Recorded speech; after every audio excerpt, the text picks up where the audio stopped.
దేశంలో పేదవాళ్లకు పింఛన్లు 33,000 రూపాయలు 33,000 కోట్లు ఇచ్చే ఏకైక పార్టీ భారతదేశంలో ఎన్డీఏ ఆంధ్రప్రదేశ్. ఏ రాష్ట్రంలో ఇవ్వడం లేదు.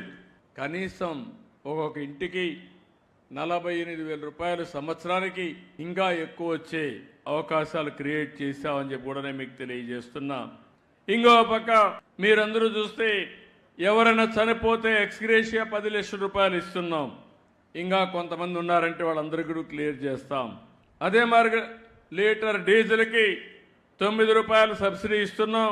ఇంకో పక్క 23,062 బోట్లకి డీజిల్ కింద సంవత్సరానికి 50 కోట్లు ఇస్తున్నాం. ఇంకా పెంచాలి చూస్తే పెంచుతాం. నేను ఇప్పుడు చూశాను, నన్ను కొన్ని విషయాలు అడిగారు.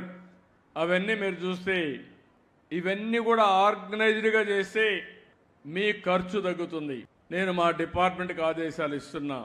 మత్స్యకారుల జీవితాల్లో వెలుగు రావాలంటే, అందరితో సమానంగా మీరు బాగుపడాలంటే ప్రత్యేకంగా మీకు ఏం చేయాలో ఒక ప్రణాళిక తయారు చేసి ఆ ప్రణాళిక అమలు చేసే బాధ్యత మేము తీసుకుంటామని చెప్పి మీ అందరికీ హామీ ఇస్తున్నా.